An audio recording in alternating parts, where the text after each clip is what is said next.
नमस्कार मित्रांनो, स्वागत आहे आपल्या यूट्यूब चॅनलमध्ये।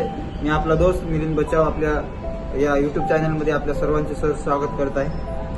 तर आजचा विषय आहे लाडक्या बहिणीचा 17वा हप्ता कोणाकोणाला मिळणार आहे। बऱ्याचशा लाडक्या बहिणींचे कमेंट सेक्शनमध्ये कमेंट आल्यामुळे या व्हिडिओ बनवायची आवश्यकता वाटल्यामुळे आज लाडक्या बहिणी विषयीचा जो व्हिडिओ आहे तर या आपल्या आजच्या व्हिडिओमध्ये आपण माहिती घेणार आहोत।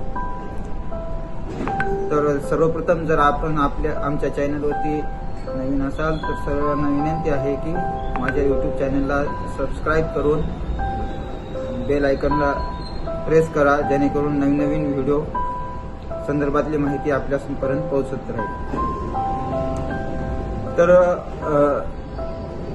31 डिसेंबर पर्यंत लाडक्या बहिणींना KYC साठी टाइम मिळालेला आहे गव्हर्नमेंटकडून। तर बऱ्याच जणांच्या मनामध्ये प्रश्न आहे की 16वा हप्ता हा बऱ्याच जणांचा पडलेला नाही, पण आता जो 17वा हप्ता आहे KYC केल्यानंतर पडेल का। तर मित्रांनो, या संदर्भात आपल्याला सांगू इच्छितो की 17वा हप्ता जो आहे कोणाकोणाला मिळणार आहे।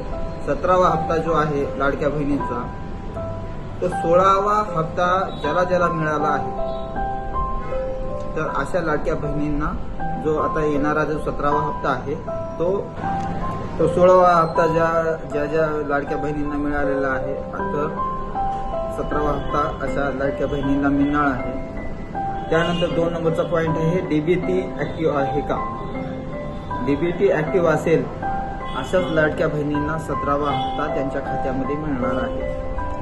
तर सर्व लाडक्या बहिणींना विनंती आहे की जर कुणाची डीबीटी झाली नसेल खात्याला, त्यांनी आपल्या खात्याला डीबीटी करून घ्यायचा आहे। तिसरा,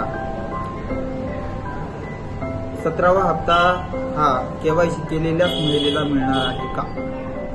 तर 17व्या हप्त्यासाठी अशी अजून कोणत्याही प्रकारची अट शासनाकडून घालून दिलेली नाही आहे, पण 18व्या हप्त्यासाठी बहुतेक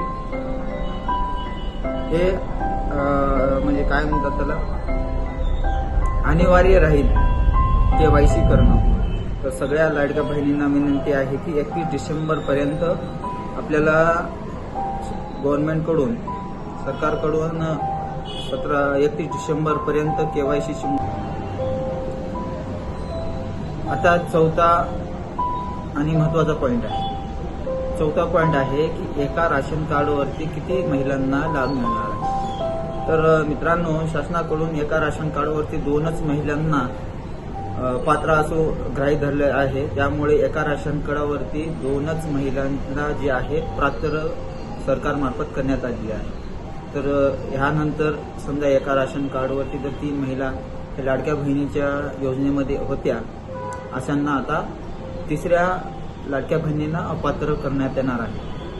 तर आजच्या या व्हिडिओमध्ये जर आपल्याला माझी माहिती, मी दिलेली माहिती जर योग्य वाटली असेल आणि चांगली वाटली असेल तर माझ्या यूट्यूब चॅनलला लाईक करा, सबस्क्राईब करा, जेणेकरून नवनवीन माहिती आपल्यापर्यंत पोहोचेल। धन्यवाद।